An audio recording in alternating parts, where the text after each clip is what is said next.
দরকার। মা কি পরিমাণ সন্তানকে মহব্বত করে একটু চিন্তা করে দেখেন, একটু কল্পনা করে দেখেন। না শীত, না গরম, না ঠান্ডা, না কোনো কিছুই। মাকে আপনি যতবার বুকে আঘাত দিয়েছেন পাও দিয়ে, মা ততবার ঘুম ভেঙে আপনাকে দুধ পান করাইছে। ঠিক না ঠিক? জোরে বলেন।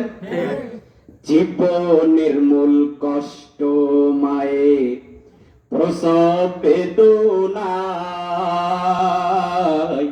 সাত আসমান সাত জমিন তখন মায়েরই মাথায়। ঠিক কিনা? জীবনের মূল কষ্ট মায়ের প্রসব বেদনায়, সাত আসমান সাত জমিন তখন মায়েরই মাথায়। আমি যখন ছিলাম আমার মায়েরই উদরে, চলাফেরা করলে আপনার সন্তান তো রুল নাম্বার 1 হয়ে গেছে, মিষ্টি খাওয়াতে হবে। হুজুর কথাটা প্রিন্সিপাল সাহেব কথা যখনই বলছে আমার কলিজা এখন ঠান্ডা হয়ে গেছে। হুজুর সকালবেলা ফজর নামাজ পড়ে আমার পরিচিত দোকানদারের কাছে গিয়ে বলতে, তাড়াতাড়ি তুই দোকান কর, মিষ্টি যা আছে বাইর কর, দই আছে বাইর কর। হুজুর আমি ব্যাগ ভরা মিষ্টি, ব্যাগ ভরা দই নিয়ে 2 হাত দিয়ে আমি রংপুর চলে গেছি।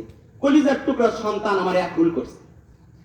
আমি আমার ওই মাদ্রাসার, আমার সন্তানের মাদ্রাসার শিক্ষকদেরকে আমি নিজ হাতে মিষ্টি তুলে তুলে দিছি, শিক্ষকদেরকে মিষ্টি তুলে দিছি, দই খাওয়াই দিছি। হুজুর আমি সবকিছু করার পরে প্রিন্সিপাল সাহেবকে বললাম, আমার সন্তানের একটু ছুটি দেওয়া যায় না?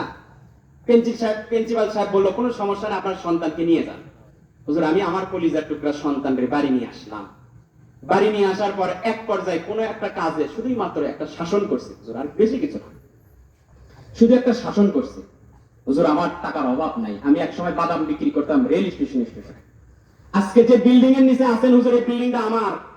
যে মাদ্রাসার মাহফিল আজকে আসছেন আপনি, সেই মাদ্রাসার বিল্ডিংটাও আমার। সামনে যে পুকুরটা দেখতেছেন হুজুর, এই পুকুরটাও আমার। আল্লাহ আমার অর্থ অভাব দেয়নি হুজুর। আমার এই কলিজার টুকরা সন্তান, একটা সন্তান দিয়েছিল আমাকে। আমি সন্তানকে একটা শাসন করছিলাম। ঈশান নামাজ পড়ার পর, শাসন করার পরে আমি আমার বিবি এক রুমে ঘুমায় গেলাম, আমার সন্তান আরেক রুমে ঘুমায় পড়লো।